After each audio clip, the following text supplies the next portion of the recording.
사랑하는 순천중앙교회 교우 여러분, 오늘은 4월 14일 화요일입니다. 계속해서 소예언서 스바냐서를 읽어 나갑니다. 오늘 읽을 말씀은 스바냐 2장 1절부터 15절까지 있는 말씀입니다. 수치를 모르는 백성이 모일지어다. 명령이 시행되어 날이 겨같이 지나가기 전, 여호와의 진노가 너희에게 내리기 전, 여호와의 분노의 날이 너희에게 이르기 전에 그리할지어다. 여호와의 규례를 지키는 세상의 모든 겸손한 자들아, 너희는 여호와를 찾으며 공의와 겸손을 구하라. 너희가 혹시 여호와의 분노의 날에 숨김을 얻으리라. 가사는 버림을 당하여 아스글론은 폐허가 되며 아스도는 대낮에 쫓겨나며 에그로는 뽑히리라.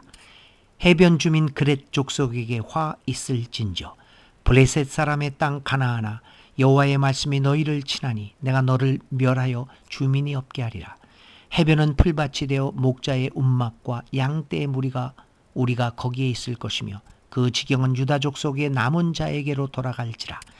그들이 거기에서 양떼를 먹이고 저녁에는 아스글론 집들에 누우리니 이는 그들의 하나님 여호와가 그들을 보살피사 그들이 사로잡힘을 돌이킬 것임이라.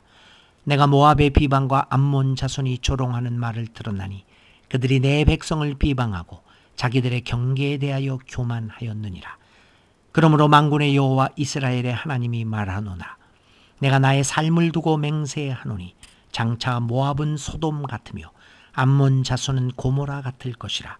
찔레가 나며 소금 구덩이가 되어 영원히 황폐하리니 내 백성의 남은 자들이 그들을 노략하며 나의 남은 백성이 그것을 기업으로 얻을 것이라.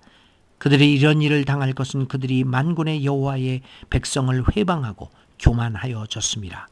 여호와가 그들에게 두렵게 되어서 세상의 모든 신을 쇠약하게 하리니 이방의 모든 해변 사람들이 각각 자기 처소에서 여호와께 경배하리라. 구스 사람들아, 너희도 내 칼에 죽임을 당하리라. 여호와가 북쪽을 향하여 손을 펴서 아수르를 멸하며 니느웨를 황폐하게 하여 사막같이 메마르게 하리니 각종 짐승이 그 가운데에 때로 누울 것이며 당아와 고슴도치가 그 기둥 꼭대기에 깃들이고 그것들이 창에서 울 것이며 문턱이 적막하리니 백향목으로 지은 것이 벗겨졌습니다. 이는 기쁜 성이라. 염려 없이 거주하며 마음속에 이르기를 오직 나만 있고 나 외에는 다른 이가 없다 하더니 어찌 이와 같이 황폐하여 들짐승이 엎드릴 곳이 되었는고. 지나가는 자마다 비웃으며 손을 흔들리로다. 아멘. 기록된 하나님의 말씀입니다. 오늘 하나님 앞에 드릴 찬양은 205장입니다. 주 예수 크신 사랑. 205장으로 하나님께 영광 돌리십시다. 자, 오늘의 묵상을 들어갑니다. 1절부터 3절. 스바냐는 잔혹하다고 느껴질 만한 심판의 예언을 한 후에 유다 백성들을 향하여 회개를 요구합니다. 하나님 심판을 피할 방법은 오직 하나님께로 돌아온 것 외에는 없기 때문입니다. 그래서 그는 무엇보다도 여호와 하나님을 찾으라는 말로 백성들에게 회개를 촉구합니다. 주 없이도 살아가는데 아무 지장이 없다라고 생각하는 모든 사람을 주께서 쓸어버리려고 하는 심판의 날이 점점 다가오고 있기 때문입니다. 그러므로 하나님을 다시 찾아야 합니다. 그리고 그의 긍휼과 자비를 구해야 합니다. 그러면 행여 화를 피할지도 모르기 때문입니다. 1절부터 3절에 있는 말씀을 세 번역으로 다시 한번 읽어드리겠습니다. 함께 모여라, 함께 모여라. 창피한 줄도 모르는 백성아, 정해진 때가 이르기 전에 세월이 겨처럼 날아가기 전에 주님의 격렬한 분노가 너희에게 이르기 전에 주님께서 진노하시는 날이 너희에게 이르기 전에 함께 모여라. 주님의 명령을 따르면서 살아가는 이 땅의 모든 겸손한 사람들아, 너희는 주님을 찾아라. 올바로 살도록 힘쓰고 겸손하게 살도록 애써라. 주님께서 진노하시는 날에 행여 화를 피할 수 있을지도 모른다. 아멘. 4절부터 7절에서 스바냐는 계속해서 하나님의 심판이 유다 땅에만 적용되는 것은 아님을 말합니다. 하나님은 온 세계를 다스리는 분이십니다. 하나님은 더 이상 유대 나라의 지역 신으로만 계시는 분이 아니십니다. 하나님의 심판은 유대를 넘어서 중동 전 지역을 향하고 있습니다. 그뿐만 아닙니다. 그분의 통치는 온 세계로 향하고 있음을 모든 백성들은 기억해야만 했습니다. 그래서 스바냐는 하나님의 심판이 유대의 적들인 주변 민족들에게도 미치게 됨을 역설합니다. 가사, 아스글론, 아스돗, 에그론, 바닷가에 사는 해양 민족들, 그리고 블레셋 땅의 가나안 족속들, 그들 모두에게 하나님의 심판은 미칠 것입니다. 그러므로 하나님의 심판을 피하기 위하여 산으로 혹은 먼 곳으로 도망가는 것은, 피신해 가는 것은 아무런 의미가 없습니다. 다른 곳으로 가서 다른 지역의 신의 보호를 받으려고 하는 시도는 허무한 것이 될 것입니다. 하나님의 통치력은 도망가서 숨고자 하는 바로 그곳에서도 힘을 떨치고 있기 때문입니다. 그래서 시인은 시편 139편 7절과 8절에서 다음과 같이 노래 고백하기도 합니다. 내가 주님의 영을 피해서 어디로 가며 주님의 얼굴을 피해서 어디로 도망치겠습니까? 내가 하늘로 올라가더라도 주님께서는 거기에 계시고 스월에다 자리를 펴더라도 주님은 거기에 계십니다. 얼마나 놀라운 고백입니까? 피할 길은 없습니다. 그러므로 우리는 어디에나 계시는 하나님을 생각하며 오늘의 삶에서 하나님의 정의를 이루어가는 삶을 살아가야 합니다. 하나님의 심판이 무서워서라기보다 하나님의 사랑과 은총을 생각하면서 우리는 그렇게 살아야 합니다. 8절부터 12절입니다.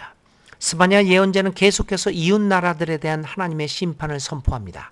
이웃 나라가 심판을 받는 이유는 어디에 있을까요? 그것을 스바냐는 몇 가지로 지적하고 있습니다. 8절입니다.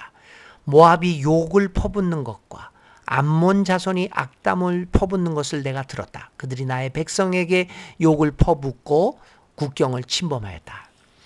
이스라엘은 동쪽 이웃 나라인 모압과 암몬 족속들과 늘 긴장 관계를 유지해 오면서 살아왔습니다.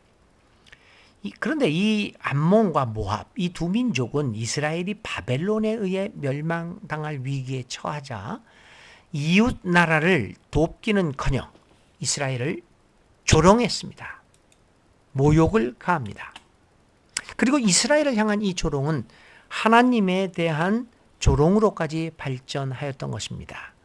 너를 지키시는 하나님은, 지킨다고 하는 하나님은, 여호와는 어디에 있느냐? 라고 하는 식의 조롱을 하나님께 했던 것입니다. 그러나 여러분, 하나님은 이들을 비롯한 어느 누구에 의해서도 조롱을 받으실 만한 분이 아니십니다. 더욱이 이웃 나라의 불행을 동정하기보다는 그것으로 인해서 오히려 기뻐하고 즐거워하고 있는 이 모압과 암몬, 이들도 하나님의 심판을 면하지 못할 것입니다. 그들도 마침내 멸망당하고 말 것입니다. 그들의 조상, 이들은 롯의 자손이라고 알려져 있습니다. 그들의 조상처럼 소돔과 고모라가 멸망당한 것처럼 그들도 같은 운명에 처하게 될 것입니다. 그래서 9절에서 스바냐는 그러므로 나는 나의 삶을 두고 맹세한다. 이스라엘의 하나님 만군의 주가 선언한다. 이제 곧 모압은 소돔처럼 되고 암몬 자손은 고모라처럼 될 것이다. 이렇게 스바냐는 예언합니다. 모압과 암몬 자손을 비롯한 이웃 적국들에게도 하나님의 심판이 임하는 것을 보면서 사람들은 비로소 하나님은 세계를 다스리는 부르심을 깨닫게 될 것이고 하나님을 두려워하게 됩니다. 모든 민족들이 하나님을 경배하고 영광을 돌리게 될 것입니다. 여기에는 구스, 이디오피아도 예외일 수 없습니다. 왜냐하면 하나님의 통치는 온 세계에 미치고 있기 때문입니다. 주님께서 땅의 모든 신을 파멸하실 때 사람들은 주님이 무서운 분이심을 알게 될 것입니다. 이방의 모든 섬 사람들이 저마다 제 고장에서 주님을 섬길 것입니다. 이제 2장 마지막 부분입니다. 13절부터 15절. 하나님의 심판의 손길은 북쪽의 민족들에게도 향합니다. 스파냐는 여러 지역들을 언급하면서 하나님의 통치력이 얼마나 광대한 것인가를 말하고자 합니다.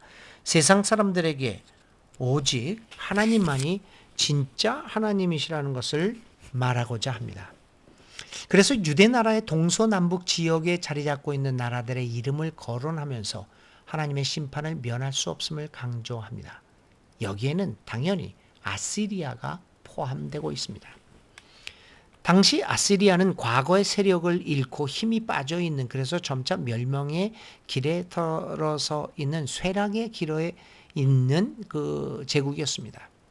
스바냐는 이런 맥 빠진 아시리아의 모습을 보면서 그것이 바로 하나님의 심판임을 강조합니다. 하나님 안에서, 이 세계 안에서 우연히 되는 일이 없습니다. 그것은 모두 하나님의 손에 달려 있습니다. 스바냐는 13절에서 이렇게 말합니다. 주님께서 북녘으로 손을 뻗으시어 아시리아를 멸하며 니느웨를 황무지로 만들 것이니 사막처럼 메마른 곳이 될 것이다. 예언자 스바냐는 아시리아의 교만을 지적합니다. 그들은 한창 세력을 떨치고 있을 때 그것이 영원하리라고 믿고 있었습니다. 그래서 그들은 약한 이웃들의 사정을 생각하지 않고 무자비한 모습을 보였습니다. 하나님의 정의를 외면하고 불의한 삶을 계속합니다. 이것이 모든 것에 반드시 끝이 있음을 깨닫지 못하고 기고만장하는 인간들의 어리석은 모습입니다. 아니, 바로 나의 모습입니다. 그러므로 나의 삶의 한계를 깨닫는 것만큼 중요한 삶의 지혜가 어디 있겠습니까? 기고만장하던 나의 삶이 끝남을 맞이하게 될 때 당면하는 결과는 비참할 것입니다. 내가 힘이 강했을 때 약한 이웃들을 향하여 행했던 조롱과 비웃음이 나에게 그대로 되돌아올 것입니다. 이것이 삶의 진리이며 법칙인 것을 깨달을 수만 있다면 오늘 우리의 삶이 한층 더 겸손해지고 이웃들에 대하여 자비를 베풀면서 살아갈 수 있을 텐데 말입니다. 15절에 스바냐는 이렇게 말합니다. 본래는 한껏 의시되던 성, 안전하게 살 수 있다던 성, 세상에는 나밖에 없다 하면서 속으로 뽐내던 성이다. 그러나 어찌하여 이처럼 황폐하게 되었느냐? 들짐승이나 깃드는 곳이 되었느냐? 지나가는 사람마다 비웃으며 손가락질을 할 것이다. 사랑하는 교우 여러분, 수천 년 전 교만한 아시리아를 향해 외쳐졌던 심판의 그 예언의 소리에 귀를 기울여 봅시다. 스바냐의 예언의 소리에 응답하는 우리가 되어 봅시다. 하나님의 심판이 우리에게 미치지 않을 수도 있지 않겠습니까? 행여 화를 피할 수 있을지도 모른다. 오늘의 묵상 말입니다. 하나님께 돌아오기입니다. 이 말씀을 붙잡고 오늘 하루를 묵상하며 하나님의 말씀을 생각합시다. 오늘의 기도 드리겠습니다. 주님, 하나님의 분노의 날이 이르기 전에 주님 앞에 함께 모여 회개의 기도를 올리게 하소서. 우리의 교만의 날이 그대로 비수가 되어 우리에게 돌아오는 날이 오기 전에 주님 앞에 모여 우리 자신의 삶을 돌아보게 하소서. 돌이키게 하소서. 약한 사람들, 악한 사람들을 향한 하나님의 심판은 확고하심을 깨닫습니다. 아무리 오늘 나의 힘을 자랑하여도 그 힘은 순식간에 사라질 수 있음도 깨닫습니다. 이제 주님 앞에 나와 우리의 삶을 돌이켜서 하나님의 심판을 피할 수 있는 우리들이 되게 하소서. 예수 그리스도의 이름으로 간절히 기도를 드립니다. 아멘. 오늘의 실천입니다. 나의 힘을 믿고 이웃들에게 힘 자랑을 한 경험이 있는가를 생각해 봅시다. 그리고 오늘 하루 동안 나의 힘을 내려놓고 겸손하게 하나님 앞에서 이웃을 섬기는 실천 한 가지를 실제적으로 한번 해봅시다. 오늘 하루도 교우 여러분 행복하고 건강한 하루가 될 수 있기를 간절히 기도드립니다. 아멘.